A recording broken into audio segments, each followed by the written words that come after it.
नमस्कार मित्रों, कैसे हैं आप लोग। आप लोग को आरआरटीसी के ऑनलाइन पाठशाला में हार्दिक स्वागत है।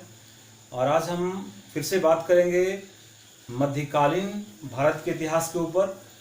और मध्यकालीन भारत के इतिहास में हम बात कर रहे थे दिल्ली सल्तनत, और उसमें हम गुलाम वंश की बात कर रहे थे। देखिए, ये जो गुलाम वंश है, एक गुलाम वंश के अंदर में 3 वंश आता है। एक कुतुबी वंश, फिर शमसी वंश, इसके बाद एक और वंश आएगा बलबनी वंश। बलबनी वंश। तो कुतुबी वंश के 2 शासक जो हुए वो कुतुबुद्दीन ऐबक और आराम शाह के बारे में पढ़ चुके हैं। एक कुतुबुद्दीन ऐबक का जो शासन काल रहा है यह है 1206 से 1210 ईस्वी तक कुतुबुद्दीन ऐबक का शासन काल रहा है। देखिए, उसके आराम शाह जो है 1210 में ही केवल 8 माह के लिए जो है ये दिल्ली की गद्दी पर बैठता है। उसके बाद जो है कुतुबी वंश का अंत होता है और शुरुआत होता है शमसी वंश का। ठीक है। और शमसी वंश के जो संस्थापक शासक है वो है इल्तुतमिश। और इल्तुतमिश जो है वो 1210 से आकर 1236 ईस्वी तक जो है शासन करता है। उसके बाद उसका पुत्र जो है रुकनुद्दीन फिरोज शाह आता है, जो 1236 ईस्वी में ही कुछ महीनों के लिए शासन करता है। उसके बाद रजिया के बारे में पढ़े। रजिया जो है 1236 से लेकर 1240 ईस्वी तक शासन की। उसके बाद बहराम शाह जो है वो 1240 से 1242 ईस्वी तक शासन किया। और बहराम शाह के बाद शमसी वंश के 2 और शासक हुए। एक है अलाउद्दीन मसूद शाह और दूसरा है नासरुद्दीन महमूद। तो ये अलाउद्दीन मसूद शाह जो है 1242 ईस्वी से लेकर 1246 ईस्वी तक जो है शासन करता है अलाउद्दीन मसूद शाह। और उसके बाद है नासरुद्दीन महमूद, जो कि शमसी वंश का अंतिम शासक है। और ये 1246 से लेकर 1266 ईस्वी तक दिल्ली सल्तनत की गद्दी पर बैठता है। अब देखिए, इसमें कुतुबुद्दीन ऐबक और आराम शाह से संबंधित एक वीडियो पहले अपलोड कर चुके हैं। उसके बाद इल्तुतमिश का एक सिंगल वीडियो है। और उसके बाद फिरोज शाह, रजिया और बहराम शाह के बारे में कल पढ़ाए थे, इसके बारे में कल बात किए थे। और आज जो बात करेंगे वो शमसी वंश के 2 अन्य शासक जो बच गए, अलाउद्दीन मसूद शाह और नासरुद्दीन महमूद के बारे में आज बात करेंगे। उसके बाद फिर हम लोग बात करेंगे बलबनी वंश में, और बलबनी वंश का जो संस्थापक शासक है गयासुद्दीन बलबन के बारे में बात करेंगे।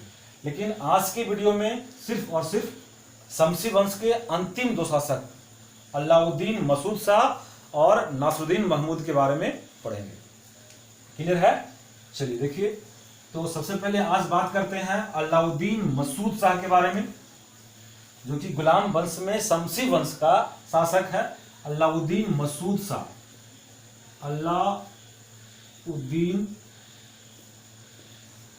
मसूद शाह, देखिए 1242 से लेकर 1246 ईस्वी तक जो है अलाउद्दीन मसूद शाह जो है शासन करता है।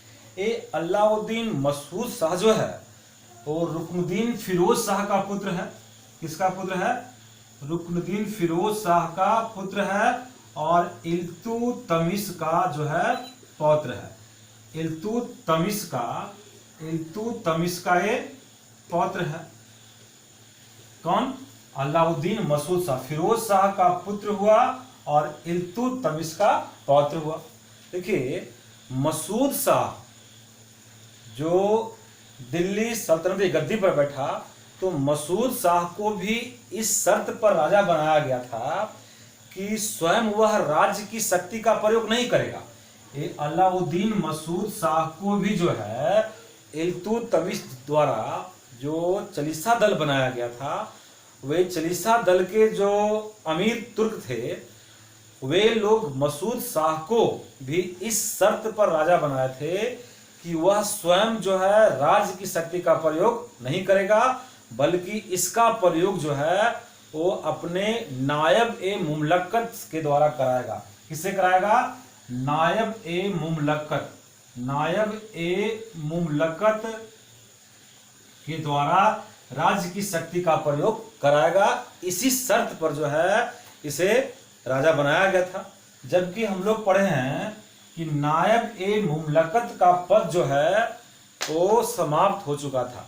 नायब ए मुमलकत का पद जो है बहराम शाह समाप्त कर दिया था। तो बहराम शाह द्वारा समाप्त किया गया नायब ए मुमलकत का पद जो है फिर से स्थापित किया गया और इस पद पर जो है मलिक कुतुबुद्दीन हसन को नियुक्त किया गया। किसको किया गया? मलिक, ध्यान दीजिएगा कौन सा पद आया है? नायब ए मुमलकत, ये नायब ए मुमलकत का पद जिसको बहराम शाह समाप्त कर दिया था, परंतु अलाउद्दीन मसूद शाह के टाइम में फिर से नायब ए मुमलकत का पद शुरू हुआ और उस पर मलिक कुतुबुद्दीन हसन को नियुक्त किया गया। मलिक कुतुबुद्दीन हसन को नियुक्त किया गया। देखिए ये मलिक कुतुबुद्दीन हसन जिसे नायब ए मुमलक्कत का पद दिया गया, यह जो है गौर से भागा हुआ, गौर प्रदेश से भाग कर आया एक शरणार्थी था। ये मलिक कुतुबुद्दीन हसन गौर प्रदेश से भाग कर आया एक शरणार्थी था। मलिक कुतुबुद्दीन हसन कौन था? गौर प्रदेश से भाग कर आया एक शरणार्थी था। देखिए इसमें क्या है कि मलिक कुतुबुद्दीन जो गौर से भाग कर आया शरणार्थी था, उसको नायब ए मुमलकत का पद मिला और काजी इमामुद्दीन बाराकुस, काजी इमामुद्दीन बाराकुस, ध्यान दीजिएगा, काजी इमामुद्दीन बाराकुस, काजी इमामुद्दीन बाराकुस, इसको जो है अमीर हाजिब का पद दिया गया। इसे अमीर ए हाजिब का पद दिया गया। किसको? काजी इमामुद्दीन बाराकुस को, काजी इमामुद्दीन बाराकुस को दिया गया अमीर हाजिब का पद। और किसलू खां, याद कीजिए किसलू खां के बारे में, जो दिल्ली में प्रवेश कर सबसे पहले महल पर अधिकार किया और सुल्तान बनने के लिए जो है प्रयत्न किया था। तो उस किसलू खां को जो है, किसलू खां को क्या किया? किसलू खां, इस किसलू खां को नागौर, मंदौर और राजपुताना में अजमेर का विस्तृत क्षेत्र का जो है अधिकारी बनाया। किसलू खां को कहां कहां दिया? इसको दिया नागौर, मंदौर और राजपुताना क्षेत्र में अजमेर का जो है विस्तृत क्षेत्र है उसका अधिकारी बना दिया। किसको? किसलू खां को। अब शासन जो है, तो शासन का वास्तविक सत्ता जो है वो वजीर महाजुबुद्दीन के पास ही था। जो वजीर था उसके टाइम का, वजीर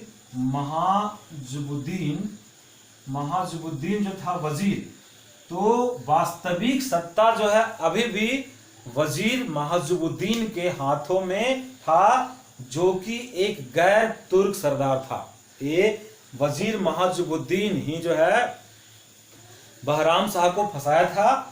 और अभी जब अलाउद्दीन मसूद शाह शासक बन गया है, तो अभी वास्तविक सत्ता जो है राज्य का वो वजीर महाजुबुद्दीन के पास है। और वजीर महाजुबुद्दीन जो है एक गैर तुर्क है और अपनी शक्ति में वृद्धि करने के लिए उसने तुर्क सरदारों को पद से हटाने का प्रयत्न किया। ये वजीर महाजुबुद्दीन जो है एक गैर तुर्क था और ये अपने शक्ति में वृद्धि करने के लिए क्या किया कि तुर्क सरदारों को पद से हटाने का प्रयत्न किया, परंतु सफल नहीं हुआ और उसकी हत्या कर दी गई। और उसके स्थान पर नजमुद्दीन अब्बू बकर को वजीर बनाया गया। किसको बनाया गया वजीर? नजमुद्दीन अब्बू बकर को,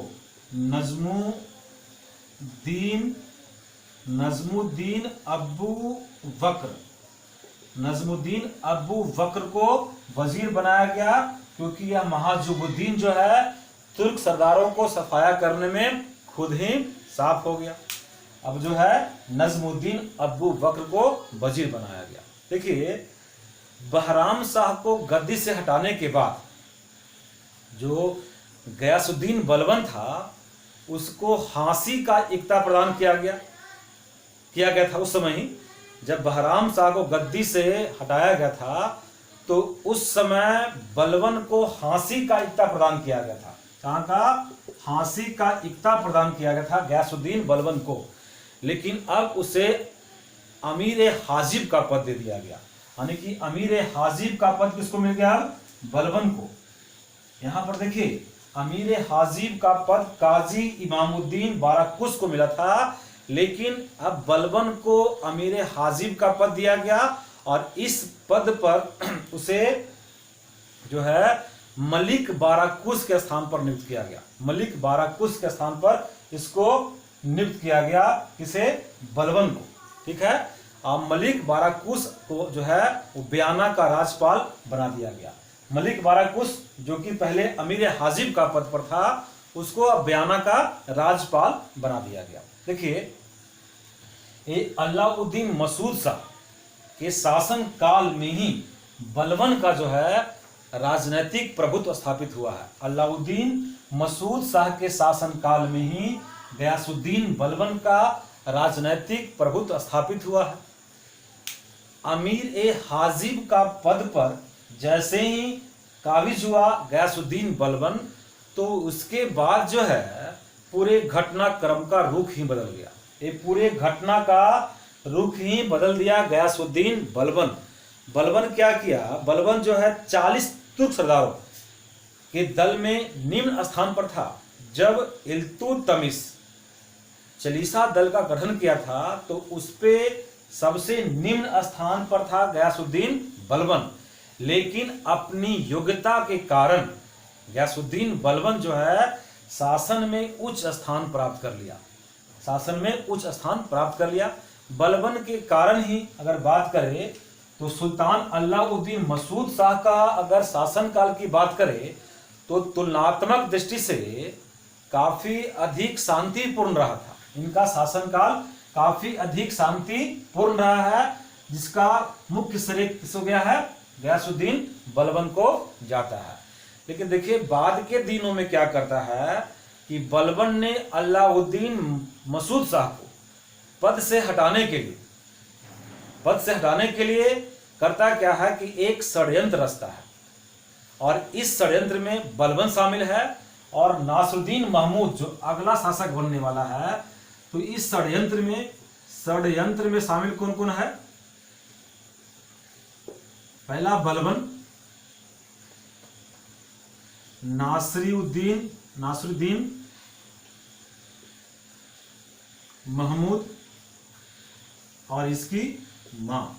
ये तीन व्यक्ति जो है इस षड्यंत्र में शामिल है। और बलबन भाप रहा था कि उस समय जो अन्य तुर्क अमीर है वो बलबन से ईर्ष्या कर रहे थे। लेकिन बलबन जो है बिना किसी शर्त के सभी महत्वपूर्ण तुर्क अधिकारियों को अपने ओर मिला लिया और 10 जून 1246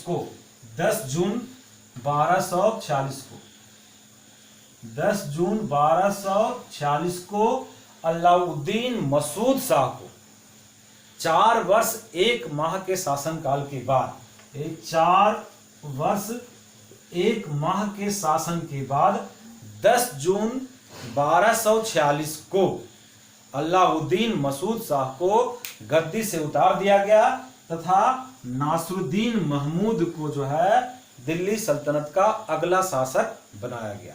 तो ये आपका था अलाउद्दीन मसूद शाह। उसके बाद हम बात करेंगे नासरुद्दीन महमूद के बारे में। ठीक है।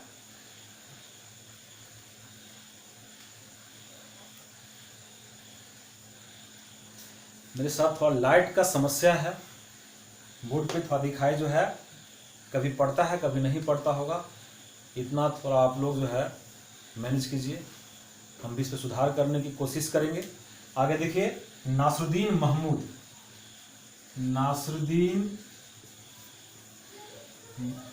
महमूद ये नासुद्दीन महमूद का जो शासन काल रहा है वो 1246 से 1266 तक रहा है। कहीं कहीं पे 65 भी लिख रहा है।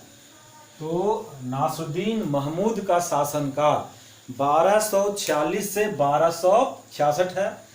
10 जून 1246 को नासुद्दीन महमूद जो है सुल्तान बनता है। 10 जून 1246 को बलबन की सहायता से 10 जून 1246 को नासुद्दीन महमूद जो है दिल्ली सल्तनत की गद्दी पर बैठता है। ये नासुद्दीन महमूद जो है ये इल्तुतमिश का पौत्र है, पोता है और शमसी वंश का छठा तथा अंतिम शासक है। ये छठा तथा अंतिम शासक कौन है? नासुद्दीन महमूद, शमसी वंश का। ठीक है, देखिए शासकों का क्रम आपको याद रखना होगा, क्योंकि वो जो है क्वेश्चन में आता है कि निम्नलिखित में से कौन सा क्रम गुलाम वंश के शासकों का सही है। तो शासकों का क्रम जो है याद रखना पड़ेगा। तो ये नासुद्दीन महमूद जो है शमसी वंश का छठा और अंतिम शासक था और इल्तुतमिश का पौत्र था। शासक बनने के पूर्व जो है नासुद्दीन महमूद जो है वह बहराइच का हकीम था। शासन बनने के पूर्व ये नासुद्दीन महमूद जो है महमूद बहराइच का ये क्या था? हकीम था। ये हकीम था एक नासुद्दीन महमूद। तो एक करता क्या था नासुद्दीन महमूद, जो कि एक हकीम था।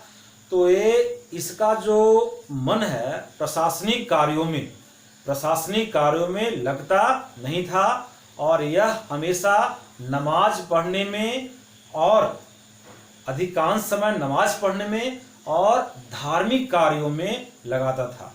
इसे नमाज पढ़ने में काफ़ी मन लगता था और एक कुरान का नकल भी करता था। नासुद्दीन महमूद जो है कुरान का नकल करता था और यह कुरान को बेचकर अपने परिवार का भरण पोषण करता था। इसे हस्तलिपि का शौक था। ये हाथों से लिखकर कुरान बनाता था और उसे बेचता था। कहीं कहीं पर नासुद्दीन महमूद के बारे में कहा गया है कि यह शासक जो है टोपी सीकर अपने परिवार का भरण पोषण किया है, जो कि एकदम गलत है। इसके बारे में है कि यह कुरान बेचकर अपने परिवारों का भरण पोषण किया है। हाँ, देखिए एक इतिहासकार हैं जिनका नाम है मिनहाज उस सिराज। बार बार आ रहे हैं मिनहाज उस सिराज। ये मिनहाज उस सिराज जो है मिनहाज उस सिराज, इनके अनुसार नासुद्दीन महमूद जो है दिल्ली का आदर्श सुल्तान था। अपनी रचना जो इनकी है तबकात ए नासरी, क्या है? तबकात ए नासरी। तो तबकात ए नासरी जिसका लेखक जो है मिनहाज उस सिराज। तो तबकात ए नासरी को इन्होंने नासुद्दीन महमूद को समर्पित किया है। ये पुस्तक तबकात ए नासरी, देखिएगा ये जब नासुद्दीन महमूद जब दिल्ली सल्तनत की गद्दी पर था, यानी कि शासक था, तो उस समय मिनहाज उस सिराज जो है इनको मुख्य काजी का पद प्रदान किया गया था। ये मुख्य काजी का पद पर कौन थे? मिनहाज उस सिराज। नासुद्दीन महमूद के टाइम में मुख्य काजी के पद पर मिनहाज उस सिराज को बैठाया गया था। देखिए जब सत्ता प्राप्त हुआ नासुद्दीन महमूद को, तो उसे अनुभव हुआ कि इससे पूर्व शमसी वंश के जितने भी सुल्तान हुए और उनकी जो हत्या किया गया, तो इसके पीछे कारण क्या है कि सुल्तान और 40 दल का यानी कि 40 गुट का जो सरदार है, तो उनके बीच में राज्य की शक्ति के प्रयोग के विरोध के पीछे था।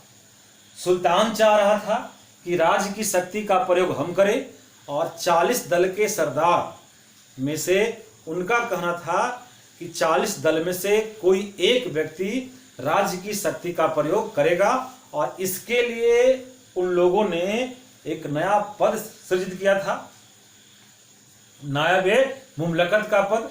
तो ये सारा बात जो है नासरुद्दीन महमूद को समझ में आया। अब एक क्या किया कि संपूर्ण सत्ता तुर्क सरदारों का नेता बलबन के हाथों में सौंप दिया। ये अपने आप नासरुद्दीन महमूद जो है सारा सत्ता बलबन के हाथों में सौंप दिया।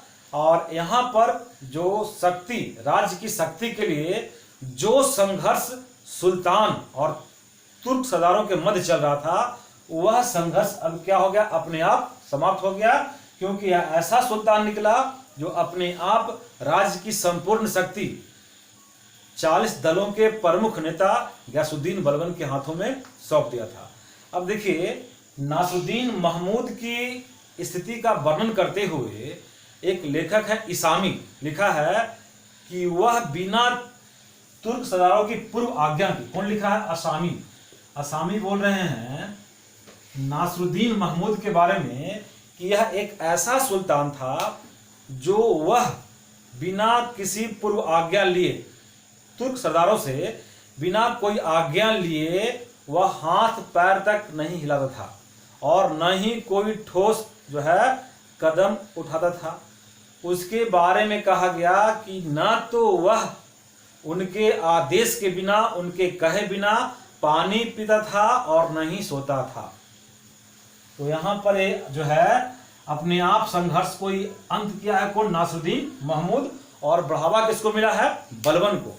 देखिए, अभी हम लोग शमसी वंश ही पढ़ रहे हैं, बलबनी वंश में बलबन के बारे में पढ़ेंगे विस्तार से, लेकिन यहाँ पर थोड़ा सा बलबन का उत्कर्ष पढ़ना पड़ेगा और नासरुद्दीन महमूद का किस प्रकार मृत्यु हुआ उसके बारे में पढ़ना यहाँ पर जरूरी है। हालांकि नासरुद्दीन महमूद जो है अब अपना राज जो है बिल्कुल किसके हाथ में दिया है, गयासुद्दीन बलबन के हाथों में दे दिया है। लेकिन यहाँ पर अब थोड़ा पढ़ेंगे गयासुद्दीन बलबन का उत्कर्ष जो हुआ है इसके टाइम में हुआ है।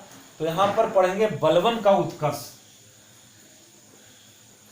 बलबन का उत्कर्ष, गयासुद्दीन बलबन का उत्कर्ष देखते हैं। यहाँ पर देखिए, आरंभ में बलबन की बात करें तो अमीर हाजिब था। सुल्तान पर अपना प्रभाव स्थापित करने के लिए बलबन किया क्या कि अपनी पुत्री का विवाह जो है नासरुद्दीन महमूद से कर दिया। 1249 में ही, अगस्त 1249 में अपनी पुत्री का विवाह बलबन जो है सुल्तान नासरुद्दीन महमूद से कर दिया। अब जब नासरुद्दीन महमूद से बलबन ने अपनी पुत्री का विवाह किया तो सुल्तान बलबन को नायब ए मुमलकत का पद प्रदान कर दिया। क्या कर दिया सुल्तान, नायब ए मुमलकत, मुमलकत का पद प्रदान कर दिया और साथ में उल्लुग खां का उपाधि भी प्रदान किया। उल्लुग खां का, उल्लुग खां का उपाधि भी प्रदान कौन किया है, नासरुद्दीन महमूद ही किया है। जब गयासुद्दीन बलबन ने अपनी पुत्री का विवाह अगस्त 1249 में सुल्तान नासरुद्दीन महमूद से कर दिया तो महमूद ने ही बलबन को उल्लुग खां की उपाधि प्रदान किया और नायब ए मुमलकत का पद दिया। बलबन का छोटा भाई था किसलू खां, उसको बना दिया गया अमीर हाजिब। अब ध्यान दीजिएगा, यहाँ पे नासरुद्दीन महमूद के टाइम में नायब ए मुमलकत कौन है, नायब ए मुमलकत, नायब ए मुमलकत के पद पर कौन बैठ गया, बलबन। उल्लुग खां का उपाधि मिला। पहले अमीर ए हाजिब था तो अमीर ए हाजिब का पद बलबन का छोटा भाई किसलू खां को मिला। अमीर ए हाजिब, अमीर ए हाजिब का पद किसको मिला, किसलू खां को मिला। ये बलबन का छोटा भाई है किसलू खां।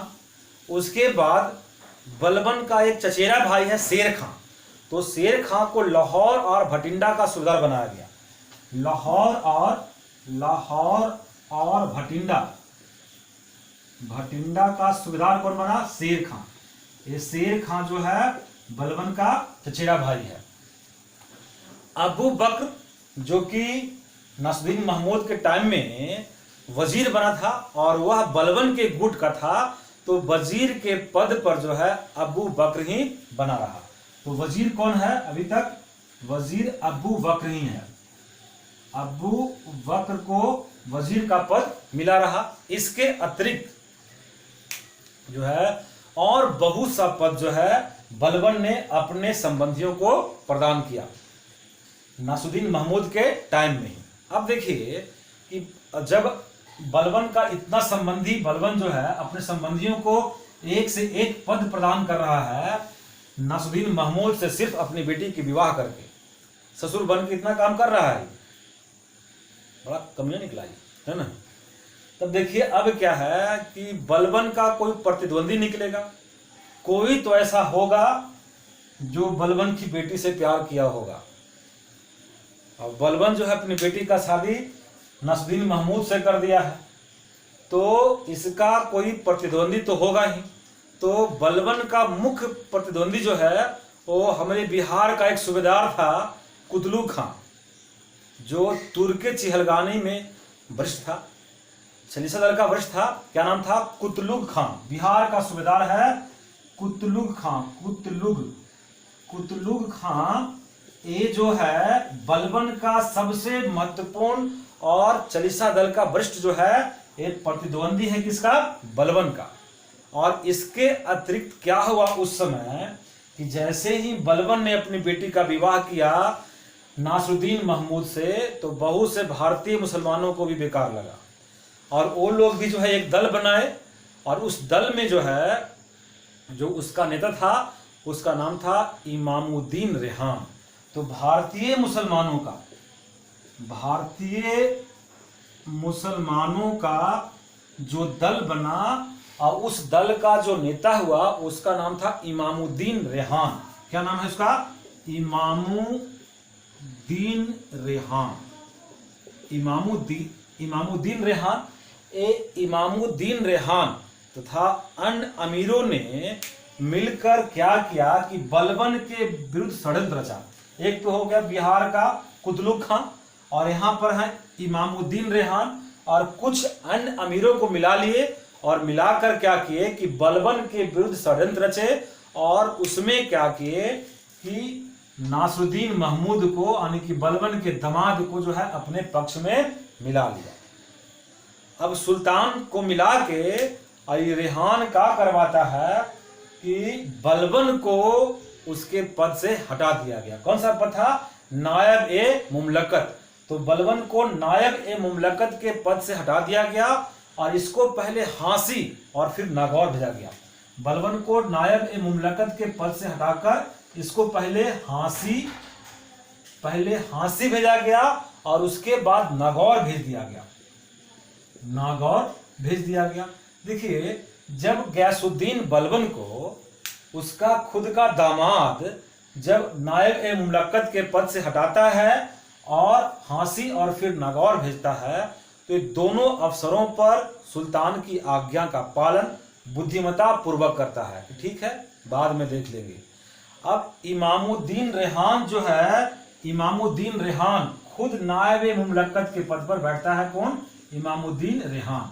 और एक जो है 1252 से 53 ईस्वी तक, 1252 से 53 तक जो है इमामुद्दीन रेहान नायब ए मुमलकत के पद पर रहता है और अन्य पदों पर जो बलबन के संबंधियों को बैठाया गया था उसको भी हटाकर नए लोगों की नियुक्ति करता है। जैसे वजीर का पद अबू बकर को दिया गया था, तो वजीर के पद पर अबू बकर को हटा दिया और उसके स्थान पर जुनैदी को बना दिया। कौन बन गया? जुनैदी। इसके स्थान पर बनाया गया जुनैदी को। देखिए मिनहाज उस सिराज जो उस समय मुख्य काजी थे, तो मिनहाज उस सिराज को मुख्य काजी के पद पर था, उसके स्थान पर शमसुद्दीन को बना दिया गया मुख्य काजी। शमसुद्दीन को मुख्य काजी बना दिया गया। मिनहाज उस सिराज को हटा दिया गया और शमसुद्दीन को मुख्य काजी बना दिया गया। इस शेर खां को जो लाहौर और भटिंडा का जो सूबेदारी में था, तो शेर खां को लाहौर और भटिंडा का सूबेदारी छीन लिया गया और उसके स्थान पर जो है क्या किया? अरसला खां को दे दिया गया। किसको दिया गया? अरसला खां को। अरसला खां को लाहौर और भटिंडा का दे दिया गया सूबेदारी। ठीक है। तुर्की सरदार जो है, अब एक भारतीय मुसलमान जो है इमामुद्दीन रेहान, तो इमामुद्दीन रेहान की सत्ता को सहन जो है ज्यादा दिन तक नहीं कर सके, और वे लोग क्या हुआ कि पुनः जो है बलबन के पक्ष में मिल गए। बलबन के पक्ष में मिले क्या होंगे, बलबन उसको फिर से मिला लिया होगा। अब ऐसा नहीं कि बलबन की एक आध बेटी और है जिसका विवाह किया होगा, लेकिन बलबन जो है अब तुर्क अमीरों को फिर से अपने पक्ष में मिला लिया, और अपने पक्ष में मिलाने के बाद पुनः बलबन जो है नायब ए मुमलकत का पद प्राप्त करता है। पुनः बलबन जो है नायब ए मुमलकत का पद प्राप्त करता है, तथा रेहान को पहले बदायूं और बाद में बहराइच भेजता है। अब देखिए, अब ये रेहाने को पहले क्या किया, रेहान को पहले बदायूं भेजा और फिर बहराइच भेजता है। यानी कि जो रेहान, यानी कि इमामुद्दीन रेहान जो सुल्तान नासुद्दीन महमूद से मिलकर बलबन को नायब ए मुमलकत के पद से हटाकर पहले हांसी और फिर नागौर भेजा, तो समय का चक्र बदलता है। और अब क्या हुआ कि बलबन पुनः प्राप्त किया नायब ए मुमलकत का पद, और यहां पर से क्या करता है कि रेहान को पहले बदायूं और फिर बहराइच भेज दिया।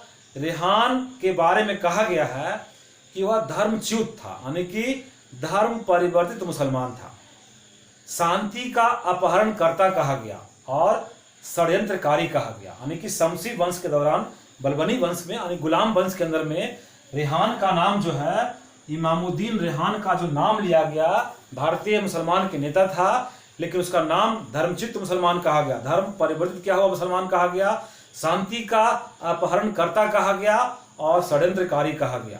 अब देखिए यहाँ पर होता क्या है कि अब 1265-66 में जो है नासुद्दीन महमूद की अचानक मृत्यु हो गई, और नासुद्दीन महमूद जो है वो शमसी वंश का अंतिम शासक था। इस प्रकार शमसी वंश का जो है अंत हो जाता है। अब देखिए, नासुद्दीन महमूद की मृत्यु के साथ ही इल्तुतमिश के मृत्यु के बाद से चला आ रहा सुल्तान और अमीरों के बीच का संघर्ष भी क्या हो गया, समाप्त हो गया, और बलबन जो है वो सर्वसत्ताधारी सुल्तान हो गया। क्योंकि बलबन के बारे में पढ़ेंगे तो बताएंगे कि बलबन बाद में तुर्के चहलगानी को भी क्या कर दिया है, समाप्त कर दिया है।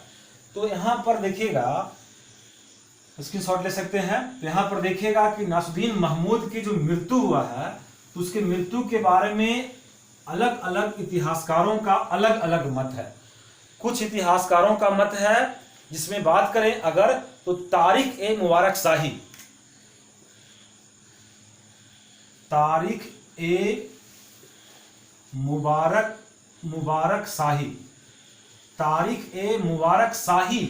के अनुसार बलबन ने नासुद्दीन महमूद को जहर देकर मरवा दिया था।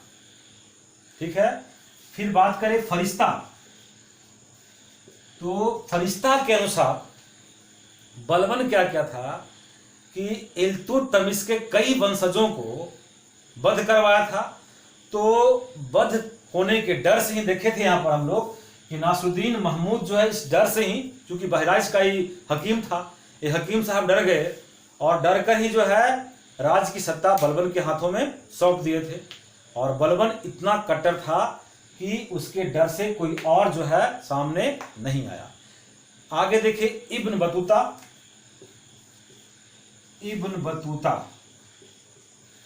अरबी यात्री है इब्न बतूता। तो इब्न बतूता ने लिखा है कि बलबन ने नासुद्दीन महमूद को मार डाला और स्वयं सुल्तान बन गया, क्योंकि नासुद्दीन महमूद का कोई पुत्र नहीं था, आने कहिए तो गयासुद्दीन बलबन का कोई नाती नहीं था, तो ससुरा खुद बन गया वहां का शासक। देख लिए ना, तो ये हो गया गयासुद्दीन बलबन। तो आगे अब हम पढ़ेंगे बलबनी वंश, और गुलाम वंश के अंदर ही पढ़ना है बलबनी वंश। उसके बाद हम लोग स्टार्ट करेंगे खिलजी वंश, तुगलक वंश, सैयद वंश और लोदी वंश के बारे में पढ़ेंगे। तो थोड़ा हम लोग जो पढ़ रहे हैं दिल्ली सल्तनत को, इतिहास को, तो कहानियों के माध्यम से पढ़ रहे हैं, तो कुछ टाइम लगेगा, इसलिए हड़बड़ाना नहीं है। वीडियो को एकदम एकाग्रचित होकर देखना है, और इसके सहारे एक शानदार नोट्स भी तैयार करना है जिससे कि आपको बाद में भी काम दे। तो आज के इतना ही। Thank you. शुभ रात्रि।